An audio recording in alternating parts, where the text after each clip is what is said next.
교회에 대해서 교회라고 하는 것은 무엇인가? 뭐 이렇게 이제 조직 신학에 나와 있는 겁니다. 그걸 중심으로 해서 우리가 교회가 무엇인가를 좀 알아야 되지 않을까 해서 먼저 교회에 대해서 배우려고 합니다. 그런데 오늘 본문에 보면 시몬 베드로가 신앙 고백을 합니다. 주는 그리스도시요 살아계신 하나님의 아들이시니다라고 고백을 할 때 예수님께서 바요나 시몬아 내가 복이 있도다 이를 내게 알게 하니는 혈육이 아니요 하늘에 계신 내 아버지시니라 라고 말씀하시면서 18절에 보면 다 같이 읽어보겠습니다. 시작. 또 내가 내게 이르노니 너는 베드로라 내가 이 반석 위에 내 교회를 세우리니 음부의 권세가 이기지 못하리라. 사도 베드로가 신앙 고백을 하니까 예수님께서 베드로에게 한 말씀입니다. 너는 베드로라. 베드로라는 뜻이 반석이라는 뜻이에요.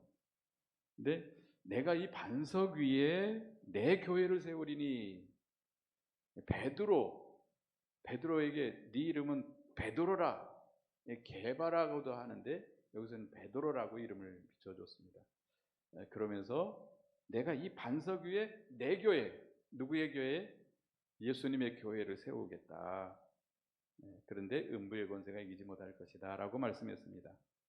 그러면서 19절도 읽어봅니다. 시작. 내가 천국 열쇠를 내게 주리니 내가 땅에서 무엇이든지 매면 하늘에서도 매일 것이요 내가 땅에서 무엇이든지 풀면 하늘에서도 풀리리라 하시고 이 교회 그를 말씀하시면서 내가 천국 열쇠를 너에게 주겠다. 너는 누구죠? 베드로에게 주겠다는 거죠. 그래서 네가 땅에서 무엇인지 매면 하늘에서 매일 것이고 내가 땅에서 무엇인지 풀면 하늘에서도 풀리리라 라고 말씀을 해 주셨습니다. 이 교회라고 하는 것을 구체적으로 이렇게 말씀하신 것이 여기서부터 시작되는데요.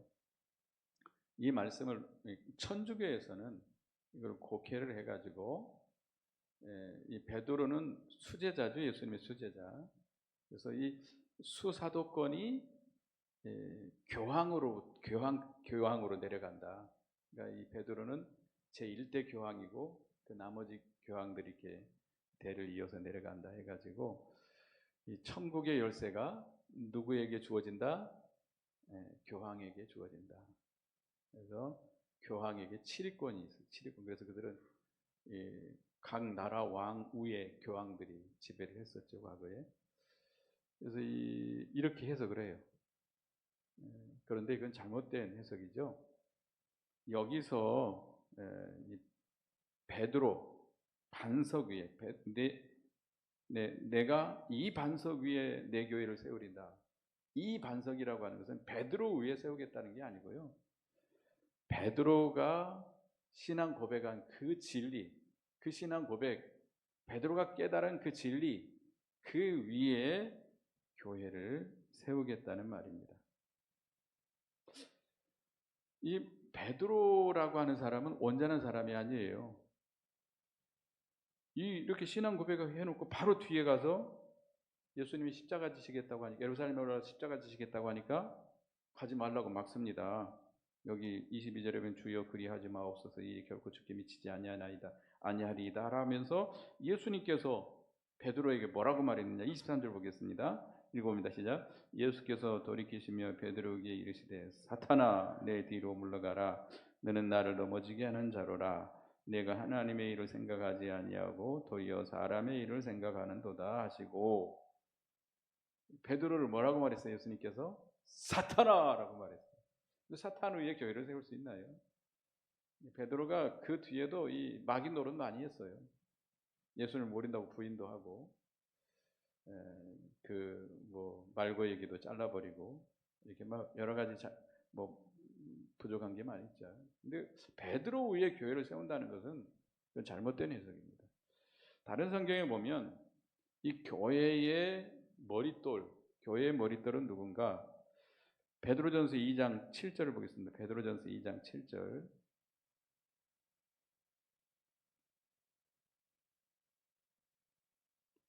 베드로전서 2장 7절을 보겠습니다.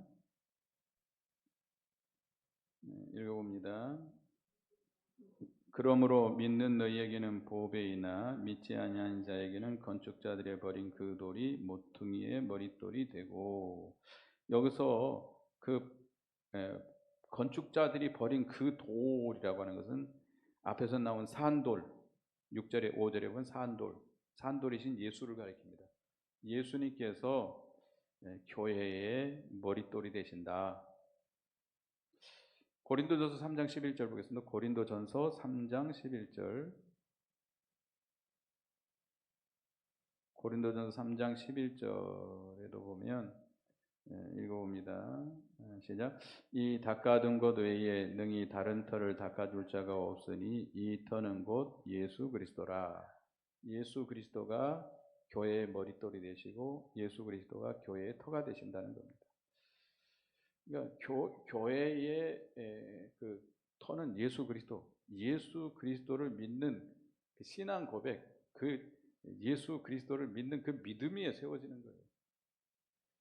그리고 또 다른 성경에 보면 다른 거 한번 에베소서 2장 20절 보겠습니다. 에베소서 2장 20절. 에베소서 2장 20절을 보면 20절 읽어봅니다. 시작. 너희는 사도들과 선지자들의 터 위에 세우심을 입은 자라 그리스도 예수께서 친히 머퉁이 돌이 되셨느니라. 예. 너희는 교회를 가리킵니다. 교회 성도들을 가리키는데 사도들과 선지자들의 터 위에 세움을 입었다. 사도들과 선지자들의 터 위라고 하는 것은 사도들과 선지자들의 터라고 하는 건 뭘 가리키죠? 성경의 성경. 구약 성경은 선지자들이 기록된 성경이고 신약 성경은 사도들이 기록한 성경이에요. 그러니까 신구약 성경 위에 교회를 세운다는 겁니다. 예수님께서 친히 모퉁이 돌이 되시다. 같은 의미예요. 신구약 성경을 한마디로 말하면 누구를 가리키는 거예요? 예수 그리스도를 가리키는 거예요. 예수 그리스도. 구약 성경은 오실 예수 그리스도, 신약 성경은 오신 그리스도를 가리키는 거예요. 그래서 그 신구약 성경 위에 교회를 세우겠다고 말씀했고요. 또 한번 보겠습니다. 디모데전서 3장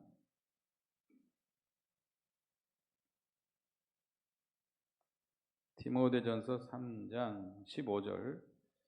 디모데전서 3장 15절 읽어보겠습니다. 시작. 만일 내가 지체하면 너로 하여금 하나님의 집에서 어떻게 행하여야 할지를 알게 하려 함이니 이 집은 살아계신 하나님의 교회요 진리의 기둥과 터이니라. 이 집은 뭐예요? 교회. 하나님의 교회. 교회는 누구의 교회? 하나님의 교회입니다. 하나님이 주인이 되십니다. 이 교회는 곧 진리가 터고 진리가 기둥이에요. 진리가 터고 진리가 기둥이에요.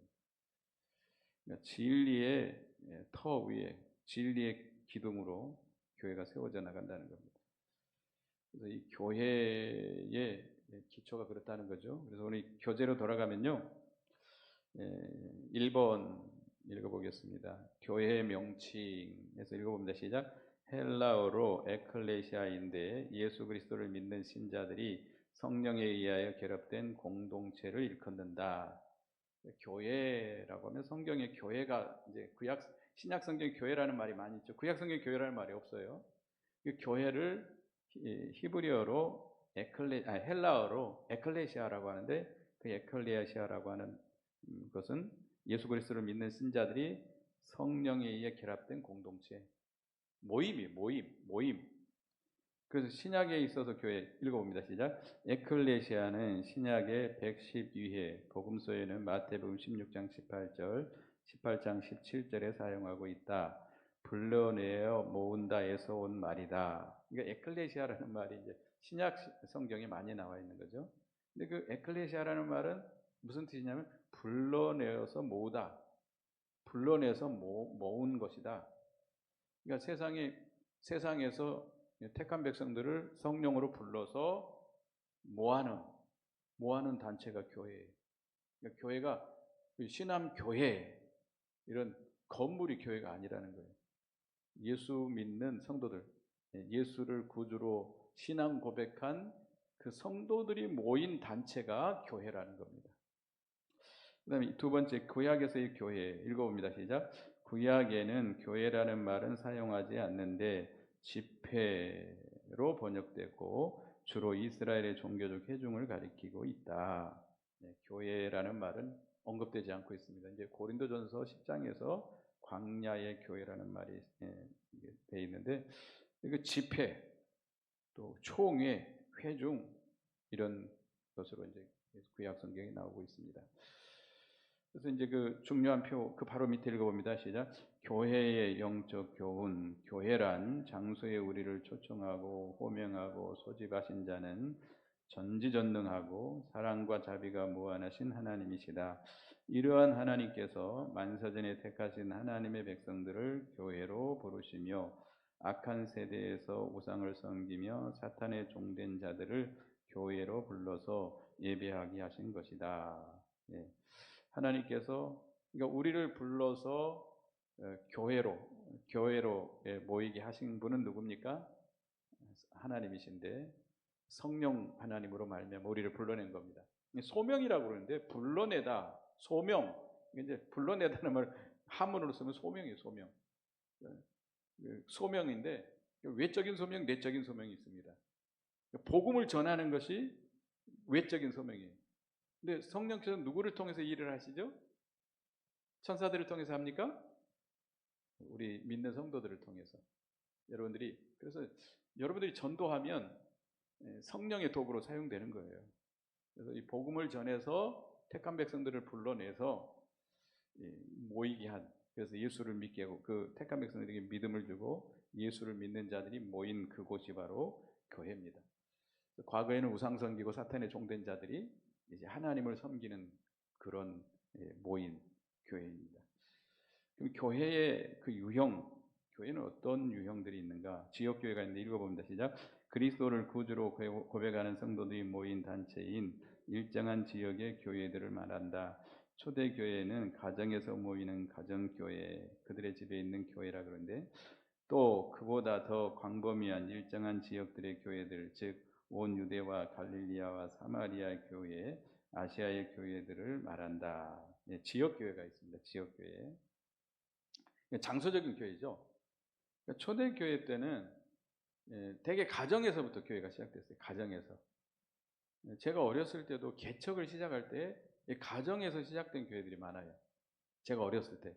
그때는 이제 목사님들이 신학교 나와가지고 전도사 때부터 이렇게 개척을 시작하는데 되게 가정, 자기 집에서부터 시작하더라고요. 그래서 이제 우리 교단에도 그 광명교회가 있네요. 위례광명교회도 그 목사님 사택에서, 아파트였는데 거기서부터 시작돼가지고 교회가 커져갔어요. 그래서 지금은 거의 1000명이 모이는 교회가 되는데요. 이게 이제 가정, 이게 예수를 구주로 고백하는 성도들이 모인 단체가 이 일정한 지역의 교회들입니다. 초대교회는 가정교회들, 그 루디아의 집에서부터 교회가 시작됐죠. 또 브루스길라 아굴라, 그 집에서 또 교회가 시작됐어요. 그러니까 그런 초대교회는 그렇게 시작됐어요. 그리고 좀 더 광범위하게 지역들의 교회가 있는데, 이제 우리가 말하는 이제 아시아 7교회라든지 또 뭐 이렇게 에베소 교회라든지 빌립보 교회라든지 갈라디아 교회라든지 데살로니가 교회라든지 그 지역에 있는 교회들, 또 아시아의 교회들, 하여튼 그렇게 지역적인 교회가 있고요. 우주적인 교회 읽어봅니다. 시작. 전 세계에 흩어져 있는 교파를 초월하여 과거와 현재와 미래라는 시간 속에서 공간을 초월하여 그리스도 안에 있는 참 신자들의 영적인 총체를 가리킨다. 곧 그리스도를 교회의 머리로 한 그리스도 안에서 영적으로 연합된 자들의 전체를 말한다. 우주적인 교회, 예수를 구주로 믿는 모든 전체를 우주적인 교회라고 말합니다. 성경을 시간이 없으니까 그냥 찾아보지 못하고 그냥 넘어가겠습니다. 그럼 교회의 속성은 뭔가? 1번, 교회의 거룩성입니다. 읽어봅니다. 시작. 교회의 거룩성은 성도들이 그리스도 안에서 거룩하여지고 온전한 거룩을 향하여 나가는 성화를 가리킨다. 객관적 의미에서는 그리스도의 속죄로 죄사함을 받고 신분상으로 거룩하여진 칭의의 구원을 말한다. 주관적인 의미에서 성도 한 사람 한 사람이 실제로 죄에서 떠나 성별되며 완전한 거룩을 향하여 하나님의 형상을 닮아가는 거룩을 한다. 거룩을 말한다인데 제가 빼먹었습니다. 그 다음에 성도들의 성회가 아니라 성화의 과정을 말한다. 이 교회의 거룩성. 그러니까 우리가 법적으로는 예수를 구주로 믿는 자는 뭘 받았죠? 죄사함과 의롭다함을 받았어요. 그래서 신분상으로는 우리가 거룩해진 자들이에요. 그래서 예수 믿는 자들을 뭐라고 말해요? 성도. 성도가 뭐예요? 거룩한 무리. 거룩한 무리. 그 교회예요, 교회. 성도라고 하는 교회예요. 거룩한 무리. 그러니까 속에는 아직 죄가 있지만 예수를 구주로 믿음으로 이 법적으로는 죄사함을 다 받았어요. 신분상으로는 하나님의 거룩한 자녀가 됐어요. 의롭다함을 얻었어요. 그래서 이 거룩해진 신분을 가지고 있습니다. 여러분들은 그러니까 지금 죽어도 어디 가죠? 천국이요. 천국은 어떤 자만 갈 수 있어요? 죄가 없는 의로운 자만 갈 수 있거든요. 근데 여러분 갈 수 있어요? 없어요? 대답이 시원치 않아. 갈 수도 있고 안 갈 수도 있고, 저기 목사님은 갈 수 있는데 나는 못 가겠습니다 라고 생각하는 분도 있고, 근데 여러 번 가르치는데도 목사님 죄송하지만 저는 못 갈 것 같습니다 이렇게 말하는 분들이 굉장히 많아요. 목사님은 그 기도도 많이 하시고 거룩하게 사시는데 저는 그렇게 못 살아서 못 갈 것 같습니다. 죄송하게도. 뭐 죄송해요. 못 가면 못 가는 거지. 근데 예수를 구주로 믿으면 이미 나는 어떻게 된 자예요? 거룩해진 자예요. 깨끗해진 자예요. 법적으로는 뭐 속이 어떻든 간에 하나님께서 죄를 다 사해줬고 용서해줬고 의의 옷을 다 입혀줬어요. 그걸 보고 하나님 그걸 보고 우리를 인정해 주는 거죠. 천국으로 인도해 주는 거죠. 그러나 주관적으로는 우리가 신분으로는 예수를 믿어 죄사함 받고 의롭다함을 받아서 거룩해졌지만, 그러나 우리 속에는 뭐가 가득해요? 죄가 가득하지요. 우리 속에 부패성, 들보 같은 부패성이 있고 거기서 나오는 모든 죄를 짓고 있어요. 우리가 주일날 정시간에 죄에 대해서 배웠죠? 죄가 몇 가지예요? 안 배운 분들이 다 있는 것 같아요. 죄가 몇 가지예요?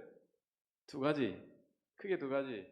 원죄와 본죄. 근데 각 원죄에도 두 가지가 있어요. 뭐가 있어요? 정죄와 유전죄. 정죄라고 하는 것은 아담이 인류의 대표로 죄를 범함으로 모든 인간은 죄인이다.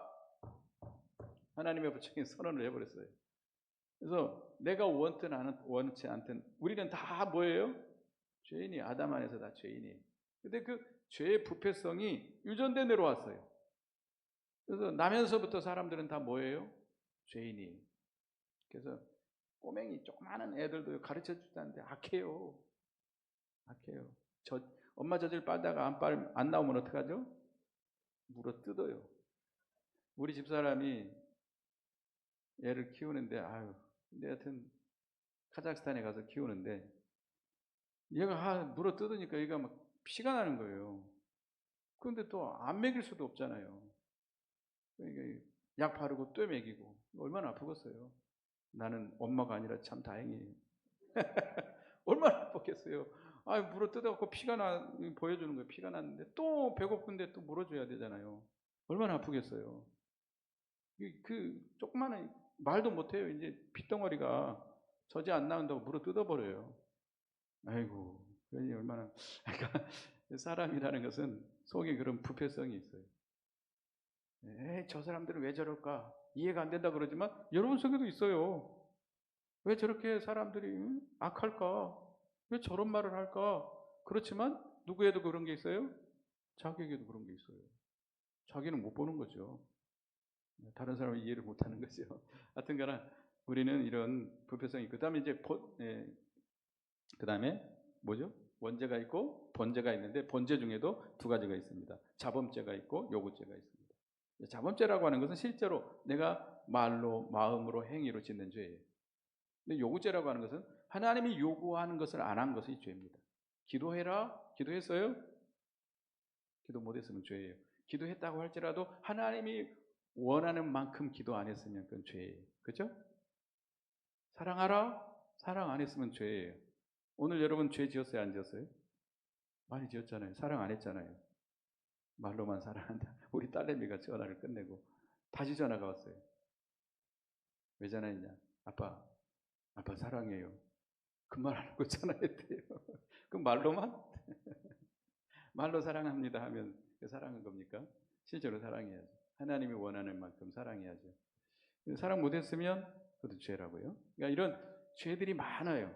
근데 하여튼 우리는 그런 죄악성이 가득한데 이제 우리가 거기에서 점점점 죄를 벗어버리고 죄를 끊어버리고 거룩한 사람이 되어 나가는 이걸 뭐라고 그래요? 성화. 저희 교단에서는 구원을 이루어 나간다 이렇게 표현하고 있습니다. 건설 구원이라고도 말하고 예수님을 닮아간다 이런 의미로도 말하죠. 뭐 다 같은 말이에요.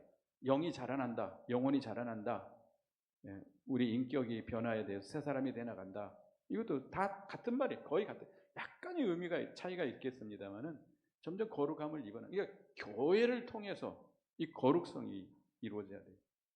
교회가 뭐 다 부패성이 있는 교인들이 모여 있기 때문에 교회는 별일이 다 있습니다. 별일이 다 있어요. 왜 교회에서 저런 일이 일어날까? 그렇지만 교회니까 그런 일이 일어나는 거예요. 천사들만 모였어요? 여러분 천사들이에요? 저는 천사일까요? 저도 사람이에요. 사람이기 때문에 이 지상 교회는 별일이 다 있어요. 뭐 시기도 있고, 뭐 말을 잘못해가지고 서로 오해도 하기도 하고, 뭐 서로 시험에 들기도 하고 막 그러는데 그러나 그런 가운데서도 점점 어떻게 돼 나가야 돼요? 교회가 거룩해져 나가야 돼요. 거룩해져 나가야 돼요. 거룩해져 나가야 돼요. 사도 베드로가 이 고린도서를 쓰면서 참 안타까워 있어요. 내가 그렇게 너희들에게 밤낮으로 가르쳤는데 왜 변화되는 게 없느냐. 요즘 교회가 10년, 20년, 30년 지나가면 숫자적으로도 물론 부흥이 있어야 되겠지만 변화가 좀 있어야 돼요. 먼저 누구부터 변화돼야 돼요? 내가부터, 나부터, 목사부터. 자기는 변화 안 되면서 저 사람들은 왜 저럴까? 이러면 안 되죠. 내가부터 변화가 돼야 돼요. 내가부터 좀 옛사람을 벗어버리고 새사람을 입어나가야 돼요. 하나님의 말씀을 받아서 그 말씀을 순종함으로 점점 거룩해져 가는 거예요. 이게 교회의 본분이에요. 교회의 속성이지만 본분이에요. 교회가 이거 해야 돼요. 그래서 서로 교회 성도들이 연합해서 그리스도를 닮아가는 점점 교회가 영적으로 성장해 나가야 돼요. 근데 여전히 몇십 년이 지났는데도 어린아이와 같이 시기하고 다투고 그런다고 한다면 문제가 있는 거죠. 교회에서 교회의 역할을 바로 하지 못한 겁니다. 이 교회의 속성, 거룩성이 아주 중요하고요. 그다음에 성별과 봉헌적인 의미에서 거룩은 성도가 세상으로부터 성별되어 하나님께 우리 자신을 봉헌하는 것을 말한다. 우리가 이 거룩이라는 것은 세상으로부터 우리가 구별돼서 하나님 앞에 우리 자신을 우리 몸을 거룩한 산 제사를 드리는 거예요. 로마서 12장에 나오죠. 우리 자신을 날마다 누구에게 바쳐야 돼요? 하나님 앞에, 하나님께 드려야 돼요. 이게 참된 예배예요. 여러분들은 새벽마다 누구에게 여러분 자신을 드려야 돼요? 하나님께 드려야 돼요. 하나님, 내 몸을 하나님께 드립니다. 오늘 하루도 하나님께서 내 몸을 주관하여 주시옵소서. 내게 아니에요. 내 몸은 내게 아니에요. 내 마음대로 하면 안 돼요. 누구 거예요? 하나님께서 붙들고 거룩하게 사용하라고 하나님께 바쳐드리는 거예요. 하나님께 바쳤으면 끝나야지. 어떤 분들이 연보를 내놓고 아까운가 봐요. 나중에 교회에다 내 11조 낸 거 내놓으세요. 이런 분들이 있어요. 자, 하나님께 바쳐놓고 내놓으라면 되겠어요? 누구에게 바친 거예요? 교회에다 바친 거예요? 하나님께 바친 거예요? 하나님께 바쳤는데 왜 내놓으라 그래요? 여러분 하나님께 바쳤으면, 여러분 몸을 하나님께 드렸으면 하나님 주십시오, 내가 내 마음대로 쓰겠습니다 하면 되겠습니까? 안 되겠죠. 여러분 자신을 하나님께 바쳐드리는 이 봉헌적인 의미에서 거룩성을 말하고 있습니다. 그다음에 교회의 사도성인데요. 사도성 읽어보겠습니다. 시작. 교회의 사도성이란 사도들의 신앙 고백과 역사적인 전통성을 말한다. 여기서 사도들의 신앙 고백은 교리의 사도성이요, 역사적인 전통성은 조직의 사도성을 뜻한다.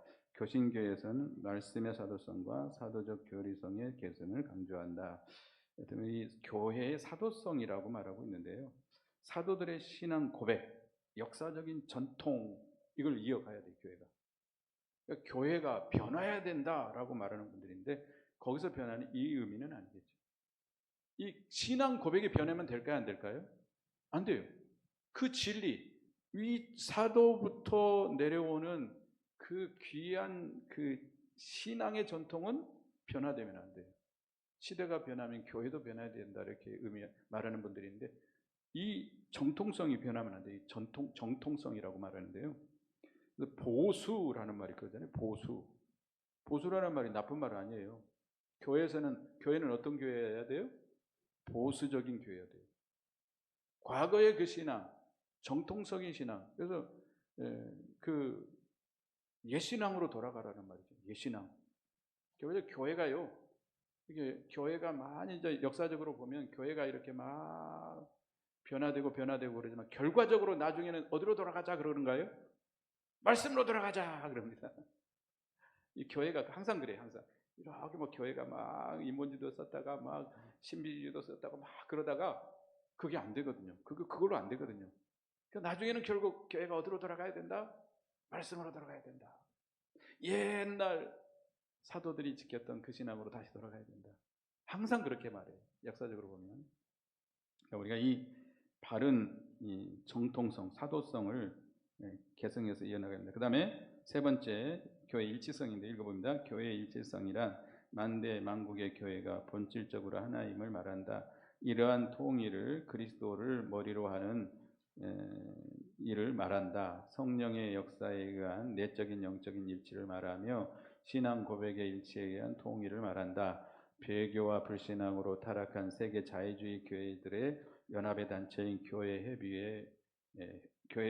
세계교회 협의회의 연합을 말하는 것이 아니다. 여기서 이제 교회 일치성에 대해서 이제 참 여러 가지 말이 많은데요. 성령의 하나됨을 지키라, 교회가 하나 돼야 된다, 뭐 이렇게 주장하잖아요. 그런데 그 말은 성령의 역사에서 영적으로, 내적으로 일치한다는 그런 의미가 있습니다.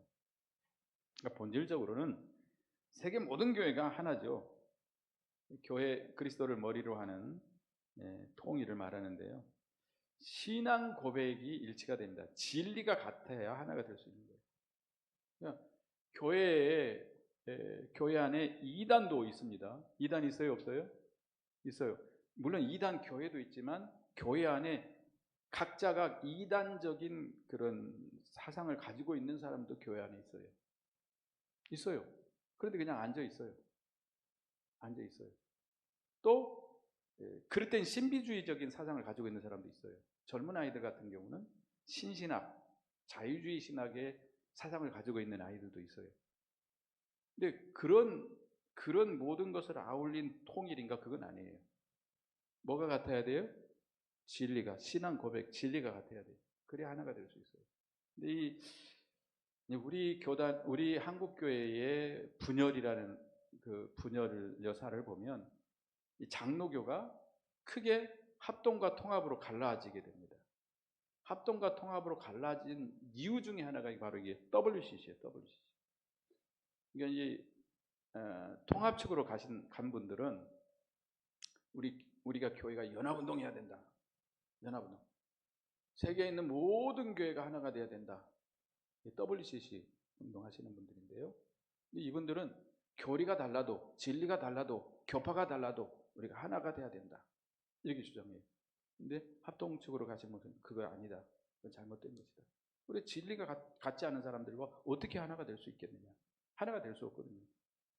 그래서 이 WCC 하시는 분들은 이제 어디까지 가느냐면 타종교도 와라. 타종교. 천주교도 와라. 불교도 와라, 이슬람교도 와라, 우리 하나 되자, 이렇게 나와버립니다. 그분들이 이제 만인 구원설을 주장하게 되는데요. 이제 이게 그 교회 연합운동 하시는 목사님들은 거기 가면 누가 있죠? 천주교도 와 있고, 교회 절의 중들도 와 있고, 이슬람교도 와 있단 말이에요. 또 뭐 다른 종교인들도 와 있고요. 그러면 그 앞에서 예수 그리스도만 믿어야 천국 갑니다라고 말할 수 있을까요? 없을까요? 한마디도 말 못해요. 중이 목탁드리면서 연부를 하면 어떻게 해야 돼요? 아멘 해야 돼요. 할렐루야 아멘 해야 돼요. 안 하면 같이 못 있거든요. 그게 안 되는 거예요. 그러니까 그 교회 연합하는 목사님들이 우리가 구원을 얻는 것은 그 구원의 길이 다 다를 뿐이다. 그러나 결과적으로 목표는 구원이다. 그 길이 다를 뿐이다. 우리 개신교는 그 개신교의 길이 있고, 구교회는 구교의 길이 있고, 이슬람은 이슬람 길이 있고, 불교는 불교의 길이 있다. 결과적으로 구원은 하나다. 정신없는 소리를 하는 사람들이 많습니다. 그런데 목사님들 가운데 이렇게 말하는 목사님들이 어마어마하게 많습니다. 여러분, 제가 이름을 거론하면 여러분 깜짝 놀랄 거예요. 목사님 어떻게 알고 그런 말을 합니까? 라고 따질 수도 있어요. 왜냐하면 여러분들이 존경하는 목사님들 가운데도 있거든요. 근데 그분들이 교회 가서는 절대 그 말을 못 합니다. 왜 그러죠? 쫓겨나요. 교회 안에는 보수적인 교인들이 많거든요. 특별히 연세 많으신 분들은 보수적인 생각이 꽉 차 있기 때문에 만약에 그런 말 했다가는 교회에서 쫓겨나니까 그런 말 못해요. 그러나 그분들이 이게 글을 쓴 거라든지 하는 걸 보면 그렇게 주장하는 목사님들이 엄청 많습니다. 아주 유명한 목사님도 그런 말을 해요. 그러니까 여기서 그런 통일성이 아닙니다. 영적으로 진리 안에서 하나가 되는 거예요. 그 다음에 교회의 구별인데요. 각연적인 교회와 불가견적인 교회. 세상에 있는 교회들은 각연적인 교회와 불가견적인 교회로 나누게 되는데 유형교회가 무형교회다. 같은 의미예요. 보이는 교회, 보이지 않는 교회. 이렇게 말하는 겁니다. 각연적인 교회라는 것은 한문으로 써놔서 그런 거예요. 무슨 교회? 보이는 교회. 형태가 있는 교회. 읽어봅니다. 시작. 온 세계에 흩어져 있는 교회들, 즉 신자들의 공동체를 말한다.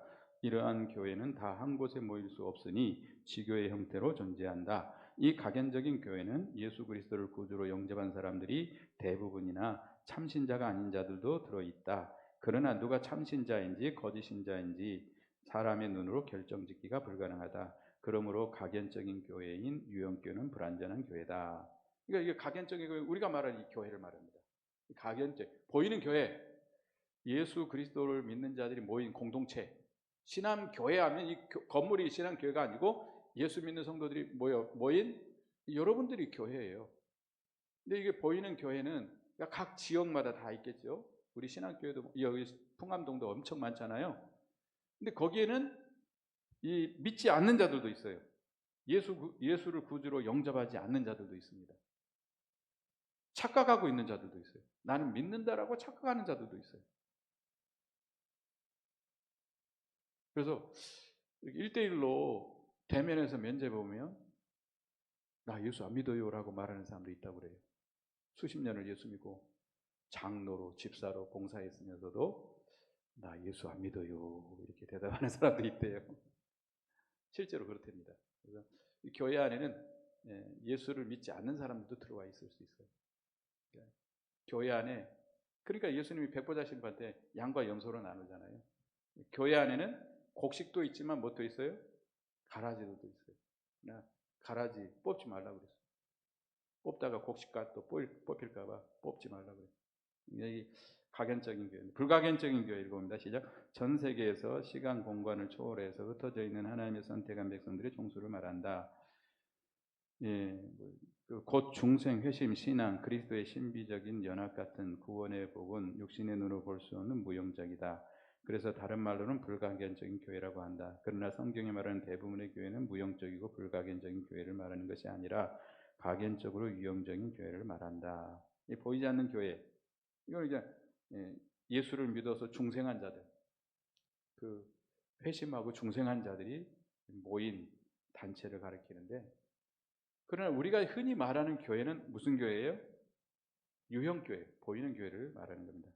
각인적인 교회를 말합니다. 그 다음에 두 번째, 유기체로서의 교회, 조직체로서의 교회 읽어봅니다. 유기체인 교회는 그리스도께서 머리가 되시고 성도들이 지체가 되어 유기적인 몸을 이룬 교회를 말한다. 곧 교회가 살아있는 사람의 몸과 같은 것을 말한다. 유기적인 교회는 예수 그리스도가 몸이고 우리 교회는 뭐예요? 예수 그리스도가 머리고 우리는, 교회는 몸이 되고 우리 성도들은, 각 성도들은 지체가 되는 거. 이걸 유형적인 유기체로서의 교회를 말해요. 유기체라고 그럽니다. 유기적이다. 그러니까 사람의 몸과 같다라는 의미예요. 교회가. 그 다음에 조직체 읽어봅니다. 시작. 조직체인 교회는 교회가 직원과 관리인과 구성원들이 공통된 목적을 가지고 함께 일하는 단체로서의 교회를 말한다. 이게 조직체인 교회. 우리 신함교회 같은 거 말이에요. 목사가 있고 장로님들이 계시고 집사님들이 계시고 직원들이 있고 이런 교회. 이게 여러분들이 흔히 생각하는 교회. 이게 조직체의 교회를 말합니다. 그 다음에 세 번째, 전투적인 교회와 승리적인 교회 읽어봅니다. 전투적인 교회는 지상적인 교회예요. 승리적인 교회는 천상적인 교회를 말한다. 전투적인 교회, 우리가 선한 싸움을 끝까지 싸워나가야 돼요. 언제까지? 이 세상 떠나는 날까지. 승리적인 교회는 어디에 있어요? 천상의 교회에 있습니다. 그러면 참 교회의 표시는 뭐냐? 참 교회는 어떤 특징이 있어야 참 교회를 할 수 있겠느냐? 1번 읽어봅니다. 시작. 말씀의 진정한 전파. 읽어봅니다. 하나님의 말씀을 바르게 전파해서 그리스도의 구속 사역을 전파함으로 구원의 역사가 일어나는 교회를 말한다. 참 교회라고 하면 제일 중요한 것은 말씀, 하나님의 말씀을 바르게 전하는 교회. 그러니까 이 하나님의 말씀을 바로 선포하고 바르게 세워나가는, 그 말씀대로 세워나가는 교회, 이게 참교회예요. 가장 중요한 요소입니다. 그러니까 교회에서 가장 중요하게 여기는 부분이 뭐죠? 이 예배잖아요. 예배 시간에 뭐가 가장 중요하죠? 말씀을 선포하는 거예요. 말씀을 선포하는데 이 말씀을 선포하고 세워나가는 것이 성경을 바르게 해석하고 바르게 선포하고 바르게 세워나가는 교회, 이게 참교회 가장 중요한 요소입니다. 아무리 교회가 성례를 잘 행하고 권증을 잘 시행하고 교회가 몇만 명, 몇십만 명 된다 할지라도 성경 말씀을 바르게 가르치지 않으면 그건 참교회라고 할 수가 없어요. 그건 잘못된 교회예요. 거짓교회예요. 그 다음에 두 번째, 이게 성령이라고 썼는데 잘못 썼네요. 성례의 정당한 시행. 오탑니다. 성례의 정당한 시행. 읽어봅니다. 시작. 세례와 성찬이 바로 시행되는 교회, 성례가 속화되지 않고 의대의 순단으로서 시행되는 교회를 말한다. 여기 세례인데 셰레 이렇게 씁니다. 오타가 많죠? 세례와 성찬이 바로 시행되는 교회. 그러니까 이 세례와 성찬은 은혜의 수단입니다. 은혜의 수단. 이걸 통해서 굉장한 은혜가 있거든요. 근데 이게 교회가 타락하면 이것이 성례조차도 속화될 수 있어요. 그러니까 성례를 어떤 교회 인본주의적으로 사용하는 수단으로 사용할 수 있어요. 그러니까 예수 안 믿는 사람에게도 세례를 베풀고 그런 경우도 있고, 성례에 참여할 수 없는 사람도 성례에 참여하게 하고. 근데 이 세례와 성찬은 거룩하게 성실하게 시행해서 은혜 받는 수단으로 우리가 시행해야 됩니다. 성령으로 말미암아. 세 번째, 권징을 성실히 시행하는 교회. 읽어봅니다. 성도들이 어떻게 믿어야 할 것인가 하는 믿음의 표준과 도덕적이고 윤리적인 표준이 있어야 하며, 이에 반할 때 죄의 오염을 방지하기 위하여 권징을 행사해야 한다. 교회가 참 바른 교회라고 하면 교회가 어떻게 믿는 건가, 어떤 표준이 있어야 돼요. 표준이 있어서, 그러니까 교회 법이 있어야 돼요. 법이 있어가지고 그 법을 지키지 않을 때는 어떻게 해야 돼요? 다스려야 돼요. 권징을 해야 돼요. 다스려야 돼요. 그래서 끝까지 하나님의 말씀을 거역하고 교회에 손에 들면 교회에서 쫓아내는 것까지 할 수 있는 그런 교회. 근데 오늘날 교회들에서 이 권징을 잘 못합니다. 권징을 하게 되면 어떻게 될까봐? 다른 교인들이 다 같이 떠날까봐 못해요. 그렇게 되면 교회로서의 역할이 끝나버리는 거죠. 어떤 교회에서 가는 사건이 일어났어요. 가는 사건. 그러니까 교인 남자와 교인 유부남 유부녀가 서로 사랑에 빠진 거예요. 교인들이 다 알게 됐어요. 근데 목사님이 징계를 못하는 거예요. 왜냐하면 그 식구가 교회도 크지 않은데 한 열 몇 명이 그 식구들이에요. 거의 15명이 그 식구. 그러면 그 징계해버리면 그 가족이 떠나면 교회가 거의 반절이 없어져 버려요. 그러니까 목사님이 징계를 못하는 거예요. 그러니까 어떤 집사님이 목사님 저 사람들이 간음죄를 졌는데 왜 내버려 둡니까? 예, 저 사람들 다스렸다가는 교회가 다 무너질까 봐 못하겠습니다. 그래도 어떻게 해야 돼요? 다스려야 돼요. 죄잖아요. 다스려야 돼요. 다스려서 그 암이 걸렸으면 암덩어리를 어떻게 해야 돼요? 수술해서 잘라내야 돼요. 뭐 곧 죽어갈 것 같지만 그래야 교회가 살아나거든요. 이 교회, 참 교회는 말씀을 진정으로 바르게 선포하고 성례를 정당하게 시행하고 권징을 성실히 시행하는 교회가 됩니다. 그 다음에 네 번째 읽어봅니다. 배교와 불신앙에 대해 전투적인 입장 읽어봅니다. 배교와 불신앙적인 입장에 대해서 복음의 수호와 변호를 위해서 전투적인 입장을 취하는 교회가 되어야 된다. 그러니까 다른 복음이 들어왔을 때, 교회 안에 다른 복음이 들어왔을 때 어떻게 해야 돼요? 싸워나가야 돼요.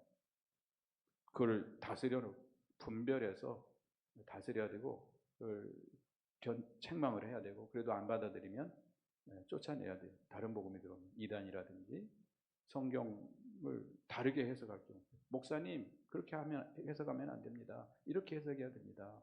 라든지 목사가 바르게 해석을 하고 있는데도 불구하고 또 교인들을 막 선동을 해가지고 목사 잘못 가르치고 있다고 이렇게 하는 경우도 있어요. 교회가 무너져 버리거든요. 그런 거에 대해서는 분별력을 가지고 싸워 나가야 된다. 싸운다라는 건 혈과 육으로 싸우라는 게 아니고 진리로 싸워 나가라는 겁니다. 전투적인 교회. 그래서 이렇게 참 교회. 그래서 교회에 대해서 이렇게 쭉 배웠습니다. 제가 두서없이 쭉 이렇게 그냥 말했는데 어떨지 모르겠어요. 여러분 대단히 고맙습니다. 저는 한 20-30명이나 나올까 교육관에서 할 걸 그랬나 이렇게 많이 나와 주셔서 감사합니다. 하루 종일 또 일하시다가 피곤하실 텐데 참여해 주셔서 감사합니다. 우리 뭐 질문할 거 있습니까?